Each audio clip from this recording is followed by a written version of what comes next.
आइए जानते हैं नाग पंचमी की कथा के बारे में। प्राचीन काल में एक सेठ जी थे जिनके 7 पुत्र थे। सातों पुत्र विवाहित थे। इन्हीं सातों में से सबसे छोटे पुत्र की पत्नी काफी चरित्रवान और श्रेष्ठ थी, लेकिन उसका कोई भी भाई नहीं था। एक दिन सेठ जी के सबसे बड़ी बहू ने घर लीपने के लिए पीली मिट्टी लाने को सभी बहुओं को साथ चलने के लिए कहा। तो सभी बहुएं धलिया और खुरपी लेकर मिट्टी खोदने लगी।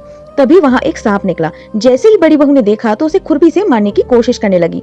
ऐसे में छोटी बहू ने तुरंत उसे सांप को मारने से रोका। ऐसे में बड़ी बहू ने सांप को नहीं मारा।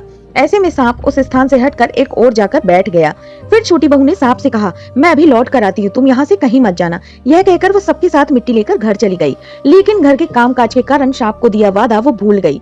जब छोटी बहू को दूसरे दिन वह बात याद आई तो वह सभी को साथ लेकर वहां पहुंची और सांप को उस स्थान पर बैठा देख बोली, सर भैया नमस्कार। सांप ने कहा, तू भैया कह चुकी है इसलिए तुझे माफ कर देता हूँ, नहीं तो झूठी बात कहने के कारण तुझे डस लेता। वह बोली, भैया मुझसे भूल हो गई, क्षमा मांगती हूँ। सांप बोला, अच्छा तू आज से मेरी बहन हुई और मैं तेरा भाई, तुझे जो मांगना हो मांग ले। वह बोली, भैया मेरा कोई भाई नहीं है, अच्छा हुआ जो तू मेरा भाई बन गया। कुछ समय बीतने पर वह सर्प मनुष्य का रूप लेकर उसके घर आया और बोला कि मेरी बहन को भेज दो। सब हैरान हो गए क्योंकि सभी यही जानते थे कि छोटी बहू के भाई नहीं था। तो सर्प बोला, मैं इसका चचेरा भाई हूँ, बचपन में ही बाहर चला गया था। ऐसा सुनकर घर के लोगों ने छोटी बहू को उसके साथ भेज दिया।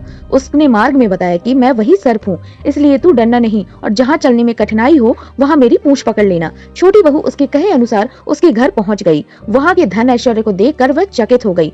एक दिन सर्प की माता ने उससे कहा, मैं काम से बाहर जा रही हूँ, तू अपने भाई को ठंडा दूध पिला देना। लेकिन छोटी बहू को ये बात पता नहीं थी और उसने ध्यान भी नहीं दिया। उसने गलती से सर्प को गर्म दूध पिला दिया, जिससे उसका मुख बुरी तरह से जल गया। यह देखकर सर्प की माता बहुत क्रोधित हुई, परंतु सर्प के समझाने पर शांत हो गई। तब सर्प ने कहा, बहन को अब अपने घर भेज देना चाहिए। तब सर्प और उसके पिता ने उसे बहुत सा धन, सोना चांदी, जवाहरात, वस्त्र, आभूषण आदि देकर उसके घर पहुंचा दिया।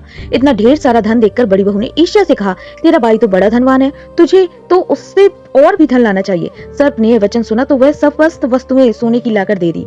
यह देखकर बड़ी बहू ने कहा, इन्हें झाड़ने की झाड़ू भी सोने की होनी चाहिए।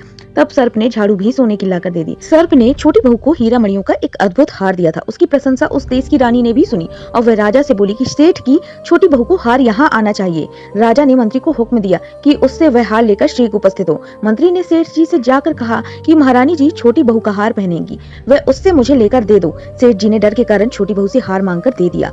छोटी बहू को यह बात बहुत बुरी लगी। उसने अपने भाई सर्प को याद दिला दिया और आने पर प्रार्थना की, भैया रानी ने हार छीन लिया है मुझसे, तुम कुछ ऐसा करो कि जब वह हार उसके गले में रहे तब तक के लिए सर्प बन जाए और वह मुझे मेरा हार लौटा दे, हीरो और मणियों का हो जाए। सर्प ने ठीक वैसा ही किया। जैसे ही रानी ने हार पहना वैसे ही वह सर्प बन गया। यह देखकर रानी चीख पड़ी और रोने लगी। यह देख राजा ने सेठ के पास खबर भेजी कि छोटी बहू को तुरंत भेजो। सेठ जी डर गए कि राजा न जाने क्या करेगा। वह छोटी बहू को साथ लेकर उपस्थित हुए।